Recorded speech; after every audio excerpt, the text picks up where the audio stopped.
Hoje, neste É Gente, vai ser mais do que especial.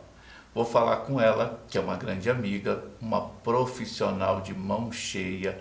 Ela é psicóloga, ela é palestrante e mora no coração do Rondonópolitano de ponta a ponta. Érica Rezende Barbieri, que prazer te receber aqui. Prazer é meu, amigo, né? Posso chamar de amigo, aliás, de algum tempo já. Estou muito feliz pelo teu programa e muito feliz por essa oportunidade. Você talvez seja a mãe mais empenhada de Rondonópolis a fazer os filhos darem certo. Que situação! A gente fica em casa aplaudindo você e vendo o quanto você queria muito que tudo isso desse certo. Fala um pouquinho da sua luta como mãe para nós. Já começou forte. Sim mesmo. A pergunta que, mexe muito com as nossas emoções. Eu sempre quis ser mãe. De uma coisa eu sempre tive certeza na vida, que eu queria ter filhos. Eu não sabia da minha profissão, eu não pensava sobre questão financeira, o que eu teria, para onde eu viajaria, mas de uma coisa eu tinha plena convicção, eu quero ser mãe. Tanto que eu escolhi o nome dos meus filhos assim, na adolescência. 12, 13 anos eu tinha um nome, eu tinha um significado. E aí realmente as coisas aconteceram da maneira como eu sonhava. Eu era uma menina muito sonhadora, lia muitos livros e fantasiava muito isso tudo, né? A questão de ter meninos, né? E os dois primeiros foram meninos. A minha menina era um sonho que com 9 anos de idade eu me lembro que tinha muito pleno na minha cabeça que eu teria uma criança especial, que seria uma menina. E as coisas aconteceram. Então, assim, o que eu realmente trabalhei, me empenhei, sim, foi pro bem-estar dos meus filhos. Eu quero só equilibrar aqui a nossa conversa. Você primeiro foi mãe antes de ser psicóloga, ou você primeiro foi psicóloga antes de ser mãe? Aonde Então, que está aqui essa... Considerando filhos realmente biológicos, né? Porque quando menina eu cuidava de sobrinhos também, então... Eu já tinha feito o meu laboratório antes Então você é de daquele tipo de mulher que veio do universo da fadinha, é isso? De certa forma sim. Quer dizer que tem menina que vem da turma da bruxinha e tem menina que vem da turma da fadinha. Então você veio na turma da fadinha. A gente foi criada por uma família mineira, né? Que trabalha a mulher desse ponto de vista de cozinhar, de cuidar, de maternar, né? De receber muitas pessoas em casa. Então eu fui criada nesse universo. Mas eu me casei muito cedo por uma opção também, até um tanto familiar, com 17 anos eu me casei e o Enan, que é meu primeiro filho, nasceu quando eu tinha 19 anos. Eu estava no 2º ano de faculdade de psicologia, então ele foi assim o meu laboratório mesmo, né? Nós não vamos falar muita coisa muito profunda, senão vai chorar os dois. Mas quando você entendeu que você queria ser psicóloga, você acha, falando um pouco da espiritualidade, você acha que de alguma forma era Deus te preparando para esse novo mundo que você iria entrar? Sabe como você analisa assim, depois de muito tempo, eu já estou com 25 anos de profissão, que você nasceu para isso? E que quando eu era criança, os meus pais visitavam hospitais, né, em função da igreja, e passavam os domingos visitando. E eu ia em quartos, né? Naquela época as crianças entravam, acho que você se lembra aqui, o Hospital Samaritano. Sim. E a gente entrava e fazia essas visitas. E eu ia dar conselho para as pessoas. Eu me lembro, assim, muito pequena, 8, 9 anos, eu me lembro de cenas, né? De eu dizendo, olha, vai ficar tudo bem com teu filho, você vai sair disso. E hoje, às vezes, eu acho graça quando eu me lembro que isso já estava em mim. Né? Então, quando o curso de psicologia surgiu, foi quase um acaso. Eu cheguei na faculdade, eu me casei cedo, com 17 anos, eu preciso fazer um curso, sim, e eu cheguei na faculdade e olhei os cursos, psicologia estava lá. E era um nome que a minha mãe falava muito, e eu falei, eu vou fazer isso aqui. E pasme, me passei em 6º lugar naquela época e já iniciei o curso, isso em 1991. Né? Então, assim, há muito tempo atrás. E depois eu descobri no curso que eu nasci para isso, olha só.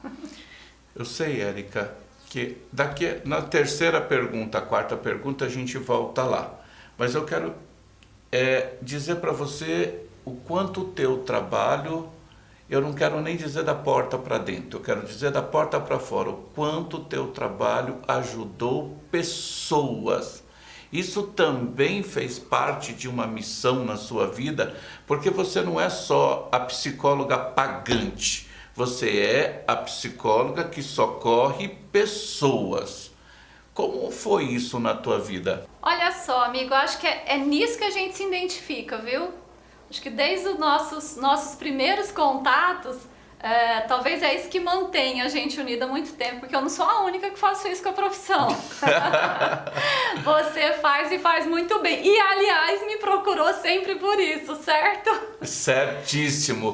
Não dá pra gente se restringir ao nosso consultório e não pensar na sociedade No como próximo. um todo, no próximo. É algo que flui naturalmente. Por que não fazer? Né? Por que não auxiliar? Por que não ir além daquelas quatro paredes? Assim como você também faz. E eu acho que nisso que a gente tem se identificado ao longo dos anos aí, né? Não? Eu acho que não tem a pessoa quando gosta de um molhinho, a outra gosta de uma receita. Eu acho que a palavra que me move é gratidão. É essa também que te move? Sempre, eu uso ela em tudo que eu escrevo. Aliás, assim, para não escrever muito, eu sempre assim, gratidão, gratidão. Eu queria que Né? você falasse, Érica, de 2 anjos que Deus mandou na sua vida.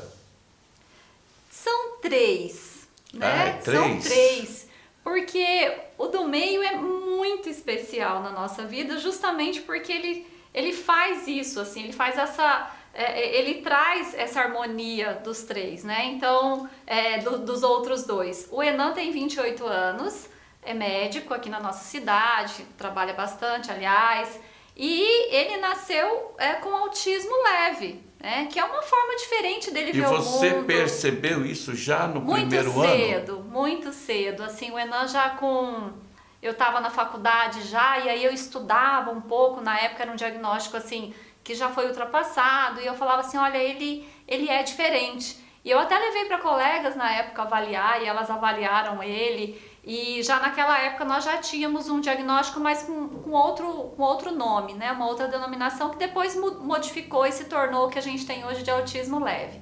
E depois de 6, quase 7 anos nasceu o Elian, que não tem autismo, que seria o nosso neurotípico, né? Que traz isso, assim, para que eu percebesse justamente essa diferenciação, né? E a Isabelle veio depois, já no meu segundo casamento, porque eu fiquei viúva do primeiro, e veio com autismo severo. Ela é a criança que eu sempre esperei. Érica, dentro dessa relação de autismo, até mesmo porque para a gente informar as mães que estão em casa, você chorou quando? Eu chorei o primeiro mês dos 2 diagnósticos, assim. Com o Enan eu tinha 2 anos e pouco, quase 3 anos, mesmo sabendo, quando eu soube, eu chorei. Eu chorei pelo futuro, pelo que poderia acontecer, por não saber como eu ia lidar, como o mundo ia aceitar. E com a Isabelle, embora a gente já tivesse hoje muito mais recurso e muito mais conhecimento, ela veio num momento muito melhor, né, do mundo em relação ao autismo. Você já estava mais preparada. Mas chorei também, chorei muito. Assim. Então chorar Faz um parte. sentimento necessário para qualquer processo de imediato, é isso? É um luto, É né? permitido chorar. É um luto. Ninguém idealiza ter um filho especial. Quando você está grávida, quando você espera um filho, quando você se prepara, todo mundo pensa ter filhos ditos normais. Então você idealiza coisas para essa criança. E de repente o mundo diz assim, não, vai ser outro rumo. Você vai por outro caminho. Então aquele primeiro momento, aquele primeiro mês, traz esse luto. Mas depois a gente se recupera e aí vira essa luta, essa garra, não só para mim, mas para o mundo. A Bíblia, por várias vezes, enalteceu as mulheres. Se fosse no dia de hoje, eu acho que não seria diferente com você. As mães que te procuram, elas chegam até você por entender que você superou essa condição de ser mãe e você está sempre pronta para recebê-las, ou você primeiro tem que ouvir antes de até interceder? Existem as duas situações, né? Muita gente procura, sim, pelo profissionalismo, por aquilo que já conhece da vida profissional fora criança especial, fora essa maternidade, né, diferente, mas muitas já vêm justamente por saber que eu vou fazer essa escuta de alguém que vivencia, que sente, que está no dia a dia e que mais do que ninguém vai compreender o que está acontecendo com elas nesse momento. Então são duas situações.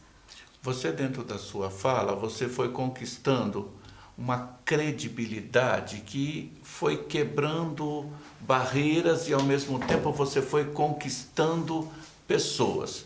E não só cidadão comum, mas como autoridades, celebridades. Você chegou aonde muita gente gostaria de chegar, às vezes só por status. Você chegou de uma forma séria e serena e pronta para colaborar com as pessoas. Como foi esse convite que a primeira-dama do Estado fez a você para que você fosse até lá, para que o projeto ampliasse? Olha, o caminho começou muito lá atrás, né? Então a gente iniciou o projeto em 2017. Não foi simples assim, né? Foi sempre com muita persistência, essa é a palavra. Eu não desisto. Então, se eu acredito em algo, se eu quero algo, eu vou até conseguir. Então, quando existe um não, para mim não significa acabou. Bem, isso não deu certo e agora o que eu vou fazer para tentar, né? Chegar até lá. E no governo anterior eu tentei chegar assim no governo, fizemos de tudo para estar lá, mas realmente chegamos até lá e não houve nenhum retorno. Nesse segundo governo nós conseguimos essa oportunidade, né? E quando eu cheguei até ela, no momento que não era para apresentar o projeto Autismo na Escola, mas no momento em que era para falar sobre a carteirinha, né, do autista, que já havia sido aprovada, a lei do deputado, então a gente se reuniu com ela e ela olhou para mim e depois, num determinado momento, se levantou e me deu o telefone pessoal, falou: olha, eu quero conversar mais com você. Eu comecei a falar de autismo, comecei a falar de filho, ela é uma pessoa extremamente sensível também às causas sociais, de um coração ímpar. Eu falei, será que agora vai dar certo? E olha, Walter, deu, porque logo em seguida ela entrou em contato comigo e promoveu, né, o encontro, que eu achei que seria só o momento de nos encontrarmos. Não, era uma reunião com o governo, uma reunião com secretários, era uma reunião com o governador presente, né? E foi assim uma grata surpresa. A gente paralisou o projeto agora em função da pandemia, mas é algo que já está sempre ajustado para logo tudo isso terminar, a gente vai continuar. Estou sempre em contato, inclusive, com ela. Eu quero voltar um pouquinho. Por várias vezes eu acompanhei você e o seu marido, o Célio, Verdade. que vocês estavam com todo o material que vocês produziam nas escolas, com camiseta, com tudo, falando com as crianças, professora participando e tudo mais. É uma missão, porque era um sol quente, era todo mundo suando ali e você levando a palavra, a mensagem. O que continha dentro dessas cartilhas? E aliás, te pegando no meio da rua pra ir tirar foto pra Isso gente. mesmo, documento. Lembra disso? Peguei você na rua, uma vez estava numa escola lá em cima, assim, Walter, por favor, vai lá, a reunião vai ser daqui a pouco, tira uma foto. Você olhou assim e falou, já eu volto, né? E as melhores fotos que eu tenho até hoje, isso foi em 2017. A cartilha tem uma explicação, uma informação do que é o autismo, de como as crianças autistas se comportam e por que eles se comportam dessa determinada maneira, fazendo um chamamento para esses outros colegas serem participantes desse processo de inclusão, para ajudar, para auxiliar, para eles entenderem o quanto é especial ter alguém diferente no nosso meio, o quanto tem aprendizado nisso tudo, né? É isso que a cartilha, que aquele material todo que você vê a gente carregar, ela traz à luz. E cada experiência nossa numa escola é uma experiência ímpar. Naquele dia que você estava com a gente, um autista veio até o palco, começou a cantar e murmurar, faz um milagre em mim. E eu lembro que a gente cantou junto isso nesse dia, né? Então, assim, isso fica muito marcado, é de um ganho que não tem preço, não tem dinheiro, é maravilhoso.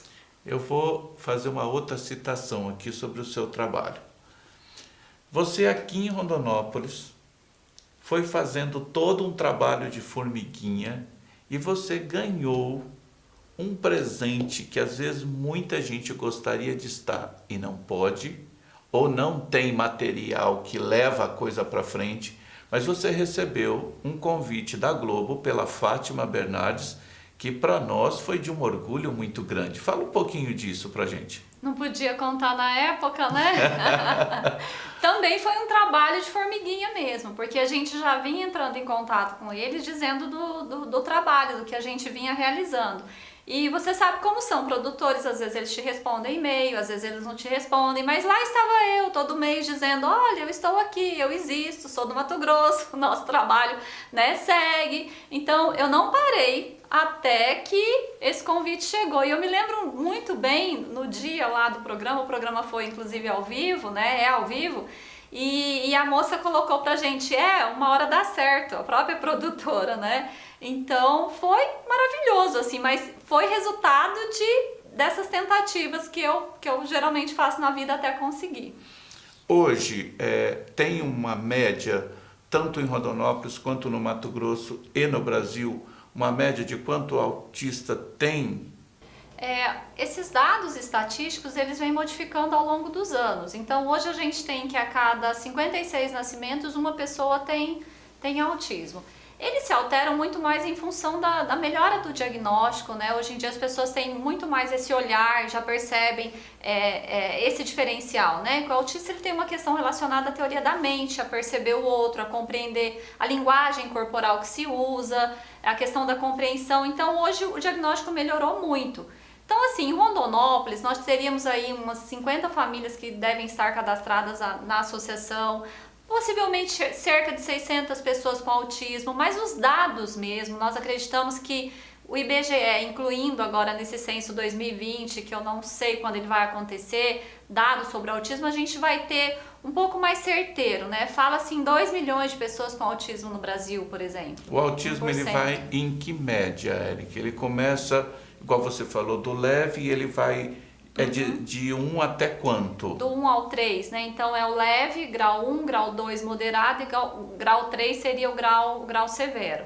E o que modifica, assim, o que determina grau? É a autonomia. Então, grau 1 é uma pessoa que está aí na sociedade, que trabalha, que constitui a família dela e tem algumas dificuldades relacionadas a estar em locais públicos, cheio de gente, algo relacionado à questão da compreensão da linguagem. O moderado já é aquele que depende de algum apoio substancial, algum apoio da família por perto. Pode ser que ele já venha com alguma dificuldade, possivelmente uma dificuldade intelectual. E o grau severo é o grau totalmente dependente. É o caso da nossa filha, da nossa Isabelle, que tem 14 anos, que é vocal e não é verbal, depende totalmente de nós, tem deficiência intelectual também, algumas comorbidades. Esse seria o grau 3. Isso é genético ou não é genético? Basicamente genético. Acredita-se que... E tem na soma mais do pai ou mais na soma mais da mãe? Possivelmente mais da figura masculina, mais do pai. Mas a mãe também precisa ter marcadores, né, biológicos. Mas se fala-se algo mais voltado um pouco mais para o pai. É uma combinação, Walter. A genética é algo bem Isso complexo. É detectado até na gravidez ou isso não tem nada a ver na gestação? Por exemplo, e o exame direitinho do pré-natal e tudo mais, é capaz de detectar? Não. Só depois do nascimento mesmo, pelo comportamental dessa criança, por volta de 1 ano e 6 meses, faz um protocolo, analisa o comportamento de como ela está se desenvolvendo, a partir daí já consegue detectar. E depois a gente consegue fazer exames genéticos, que são bem complexos, né? Um pouco de alto custo aí. A criança com autismo, ela deve ser inserida no ensino educacional tradicional? Essa é uma grande discussão, assim, que a gente tem da comunidade, porque é o seguinte, assim, ó, grau leve, grau moderado, é claro, né, que eu acredito que deva ser inserido, mas até por experiência pessoal, grau severo, nós precisávamos sim de escolas especiais para os nossos filhos, porque é muito difícil você colocar um ambiente totalmente preparado para uma criança severa, uma criança que tem uma deficiência intelectual. Então, assim, isso tem sido sempre a nossa grande discussão, que a gente pede muito, o direito de poder ter escolas especiais para os graus mais severos, como é o caso da nossa filha. O grau mais severo, ele pode ou não pode ter um acompanhamento dentro da APAI? Ou teria que ser um outro órgão, uma outra sigla para que houvesse esse espaço?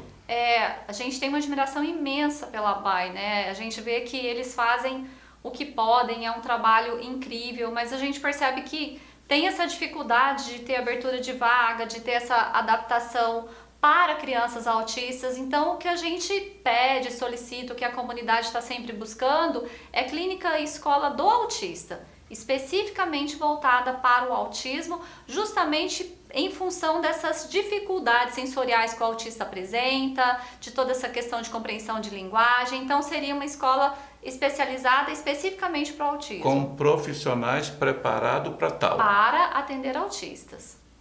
Érica, você sabe que eu ficaria dias aqui conversando com você, porque estar com você é sempre um prazer muito grande. Bom. Tem alguma coisa que você gostaria de dizer que eu não te perguntei? Nossa, amigo. Claro que a gente gosta muito, muito de falar sobre tudo isso, né? E a vida é isso, assim, a vida não pode se resumir só à sua questão profissional, né? Só à sua questão pessoal. É extremamente importante que a gente devolva a Deus, né? Tudo que Ele tem feito por nós. E devolver a Deus é devolver a gente, é devolver a pessoas, assim como você faz isso tão bem, né, no teu trabalho, e dentro das nossas possibilidades a gente vem fazendo, e é isso que dá tanto prazer, e a gente só faz isso por uma única coisa: gratidão. Érica, você foi convidada para vir aqui nesse programa do É Gente por ser essa criatura que nos faz ver o quanto uma mulher é especial nesse planeta. Você veio, realizou o sonho de ser mãe, você se tornou essa profissional fantástica, tem um parceiro que é o Célio, que te acompanha em tudo. Você é um orgulho para nós como amigo. Sucesso e que Deus te ilumine sempre. Obrigada.